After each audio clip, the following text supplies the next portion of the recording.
crime organizado. Eu sei que existem algumas outras versões, mas o crime organizado passou a ter um poder nesse século. Em 2006 foi uma espécie de apresentação desse crime organizado a muita gente aqui em São Paulo, quando durante alguns dias a cidade, várias cidades do estado de São Paulo ficou sobre a mira do PCC. Foi uma coisa assim inacreditável. À época o governador era Cláudio Lembo, não podemos nos esquecer disso.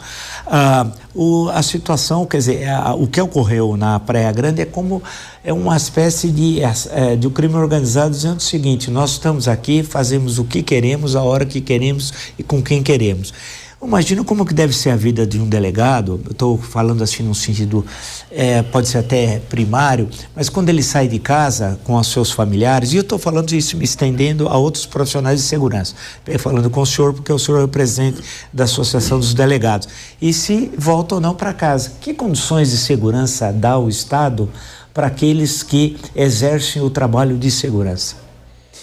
Olha, primeiramente a gente quer registrar aqui os nossos sentimentos e reforçar que o Dr. Rui foi um herói.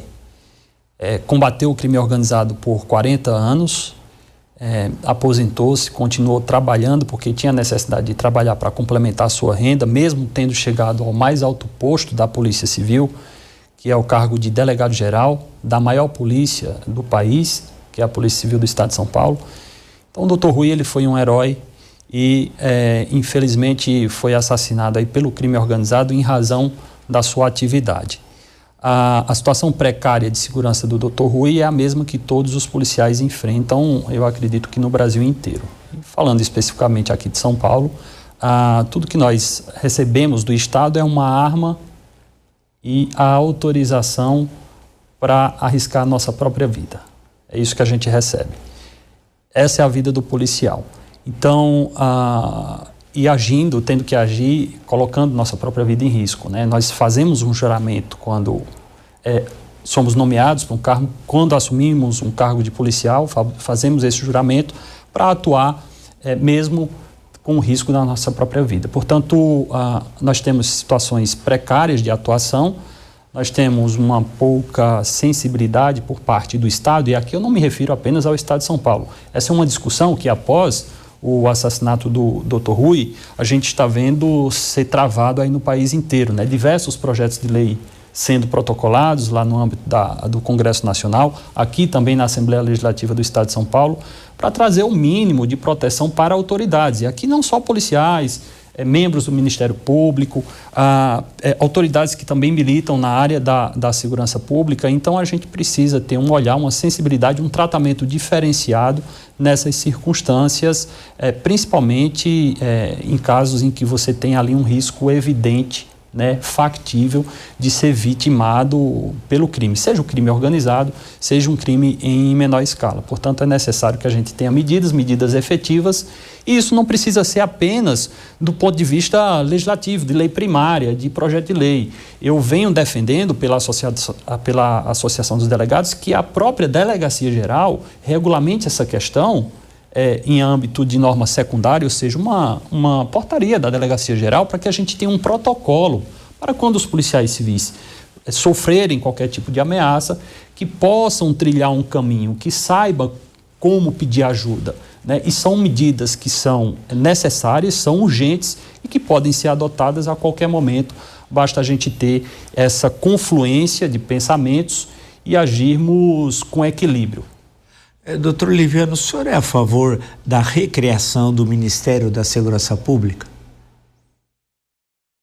Olha, Vila, eu tenho bastante preocupação com essa questão de proliferação de ministérios, porque isso acaba gerando custos e burocracias para o país. Eu, a princípio, não me parece que é um bom caminho. A questão não é de você criar um monte de ministérios. O Ministério da Justiça e da Segurança Pública, ele pode, é uma pasta que pode congregar esses dois assuntos. O problema não me parece que seja esse, entendeu? Tudo depende, Vila, em primeiro lugar, do perfil da pessoa que ocupa a pasta. Tá? E neste ponto de vista, me parece que o ministro Lewandowski é uma pessoa que tem um perfil adequado para conduzir isso pela sua história, pela sua experiência, pela sua bagagem. Me parece que o ministro Lewandowski é uma pessoa que tem esta condição de conduzir isso. O Mário Sarrubo, que é o secretário nacional de Justiça, foi procurador-geral de Justiça do Ministério Público de São Paulo, também tem um conhecimento necessário.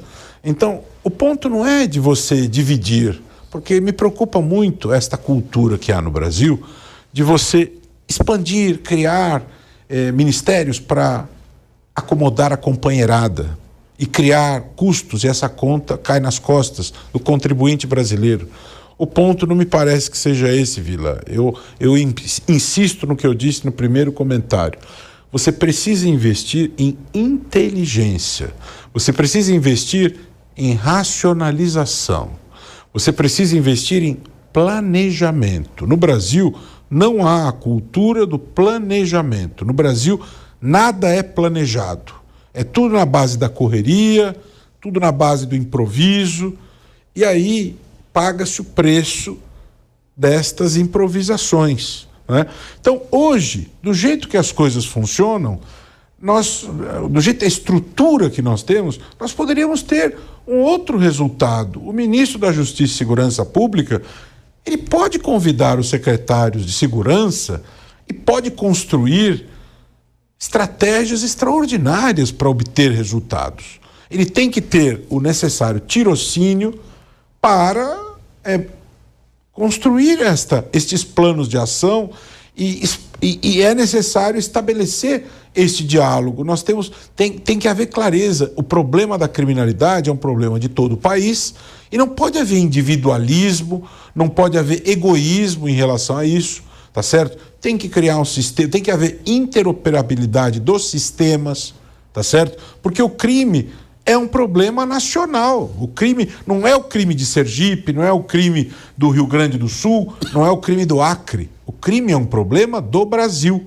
Então, quem precisa colocar isso sobre a mesa e encontrar caminhos e soluções para isso, pautar isto e apresentar instrumentos tecnológicos e propor soluções e interconectar as secretarias, é o Ministério da Justiça e Segurança Pública. Não é questão de divisão de pastas, né? Eu acho que esta pasta tem plenas condições, até porque os assuntos, eles se conectam.